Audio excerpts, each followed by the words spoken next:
seen you before. Well, duh! I'm a time traveler. Name's Abby Sprocket. What now? I've seen weird introductions before, but sheesh. A time traveler. But my time machine broke down, so now I'm kind of stuck here. For now, at least. So I'm trying to make a living as fast as I can. Nice place you got here, although a little rustic, if I may say so. Breathe, Twilight. Breathe. So, how exactly are you a time traveler? Time travel spells are incredibly high level. I mean, I only managed to go back in time a week, and even then I only had less than a minute! Oh, Twilight, you need to think outside the box. If you gotta go know how, the impossible becomes possible. Or something like that. My mentor was a bit of a coot. But I guess what I'm trying to say is that I built a time machine, and, well, now I'm here. Uh-huh. And I'm secretly a robot. With mysterious powers.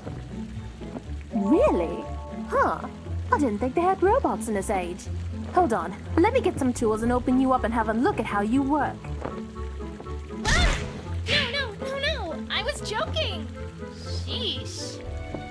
Oh? Huh. You had me convinced with how robotic you were acting. Even ponies from the future don't give me a break.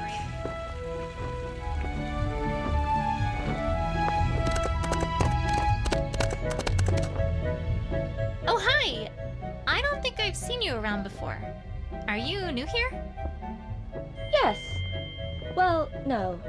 Well, sort of. I travel a lot around Equestria. I haven't been in Ponyville for quite some time, so... mostly. Well, welcome back then. My name is Twilight Sparkle. I'm Princess Celestia's student, but, well, in my day job, I take care of the town library too. Oh, of course. I've heard of you. Word of your exploits do have a way of reaching quite far away, let me tell you. Do they? Well, I'm really nothing to speak about, to be honest. But it's nice to make your acquaintance all the same. So, what do you do? I'm a sculptor, or at least that's what I most enjoy. Traveling helps me a lot with inspiration. Oh, sculpting! Have you seen our town's fountain? You might like it. Well, actually, I've seen it before. Or, well, I've done more than just seen it. I made it a while ago. Wow, really? I had no idea. Well, you should feel proud of it. It's very well done. Thank you. Although, there is one thing that catches my eye. Now that I think about it.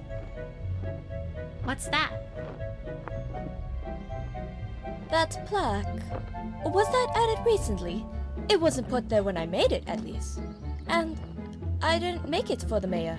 The Rich family commissioned the statue. Wait, what? Boy. I wish this surprised me anymore. Anyways, I was in the middle of pondering my next sculpture. It was very nice meeting you, Twilight Sparkle.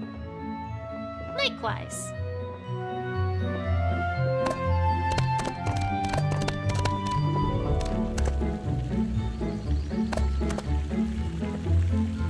This is one beautifully carved statue.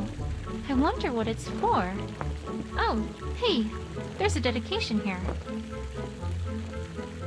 Erected in honor of the bravest, most upright public servant Ponyville has ever known. I'm getting the sense that this is talking about the mayor, and was written by the mayor.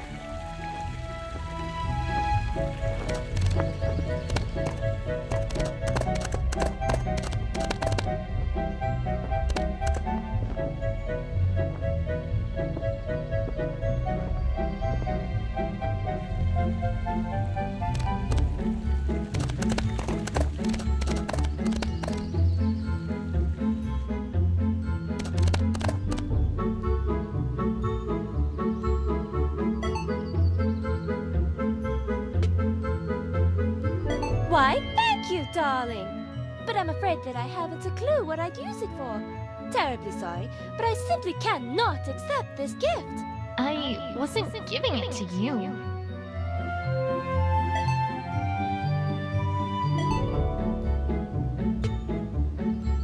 Rarity, I hate to say it, but I don't think you're telling me the whole truth here.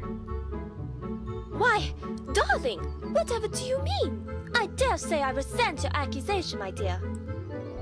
All right then, let's look at this a different way. How quickly did you come downstairs after you thought something was wrong? Immediately, of course, but I don't see what relevance that has to anything. I don't have all the answers here, but neither does Rarity. Maybe I can get her to talk, if I make it seem like I know more than I really do. Rarity, I spoke to Applebloom earlier and learned that she witnessed Scootaloo crashing through your window last night. I also learned that Scootaloo stayed for roughly a minute before leaving the boutique. Now, if you came downstairs immediately after hearing the crash, don't you think you might have seen something? I mean, that is... I suppose you do have a point. Thanks, Celestia. It worked.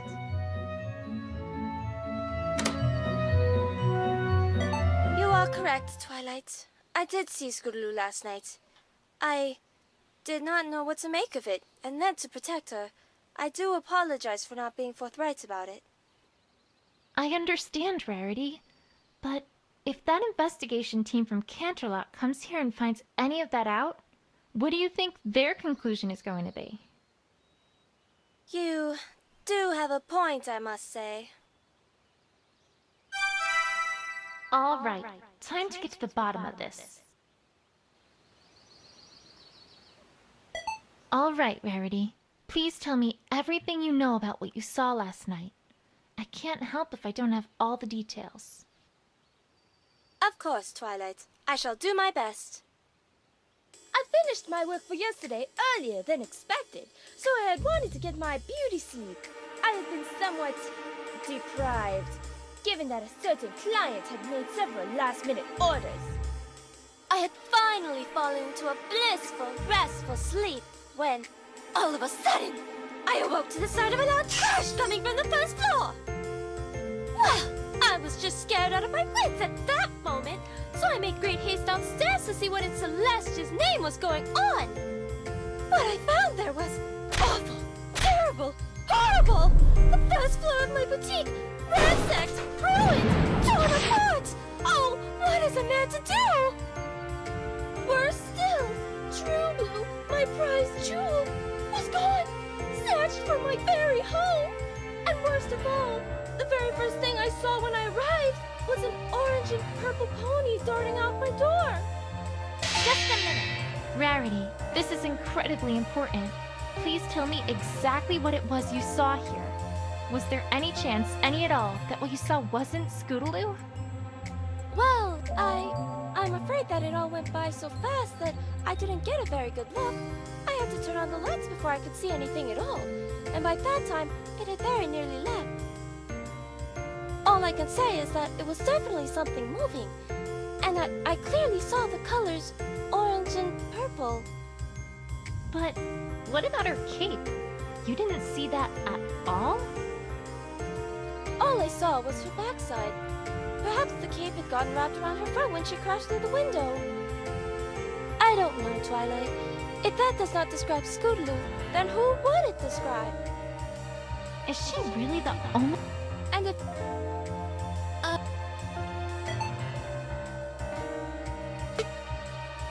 Wait a second! Rarity, I know that this is going to sound entirely irrelevant, but I think I have a lead on what might have happened to Opalescence. At least, if not True Blue. Oh, do tell, darling! Although I do admit that I must agree, in that I can't see how this is relevant to what we're discussing here. I found some white hair right near the tracks outside the window, and judging from their length and color, I don't think there's anyone else they could have come from other than Opalescence. As a result, I think we can reasonably conclude that if those tire marks are from Scootaloo, then it's entirely likely that she crashed through your window completely by accident, not purposefully. she was probably trying to avoid crashing into Opal, which may well have spooked Opal into running away. Really? But then, that makes things all the more peculiar. Because Let me ask a very important question before answering that. Do you, by any chance, keep your door locked when you go to sleep at night? why, yes, of course I do. But I don't see what that has to do with anything. One follow-up question then.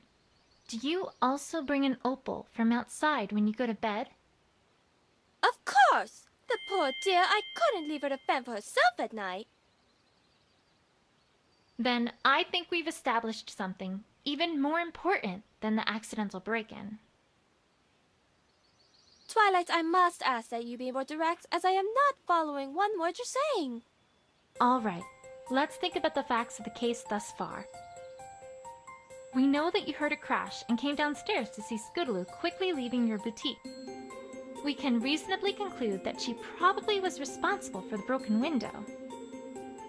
However, we also know that the broken window was likely an accident, and that she had veered off course with her scooter because she was avoiding Opal, who was immediately in front of her path. You just told me, though, that you bring an Opal and lock your door at night, so that raises perhaps the most interesting question of all here. Namely, what was Opal doing outside in the first place? But she would have gotten out when Scootaloo opened the door, would she not? That's not possible. Think about it. When was it that she veered to avoid Opal? Right before she crashed through the window. I trust.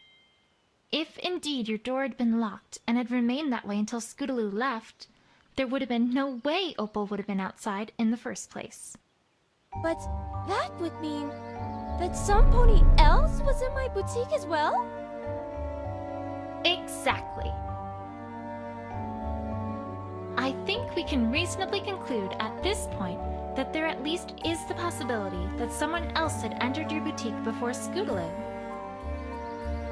And that they're the ones who opened the door so that Opal could get out. The question now, though, is who that would be. And Well, are you still doubting me after all this, Rarity? well, it's just hard to see you as a detective. Tell me, who was right about Nightmare Moon? You, darling, but And who solved the mystery of the you again, but I really... And who recognized that Princess Cadance had been replaced by a fake? Once again, you, but you see... So, why does no pony ever listen to me? Well, I suppose it's that eventually you must be due for getting something wrong. I could explain the many reasons that argument doesn't hold any water, but by the time I even got to Bray's theorem, the Canterlot investigative team would have gotten here and convicted Fluttershy of something like running an illegal bear fighting club.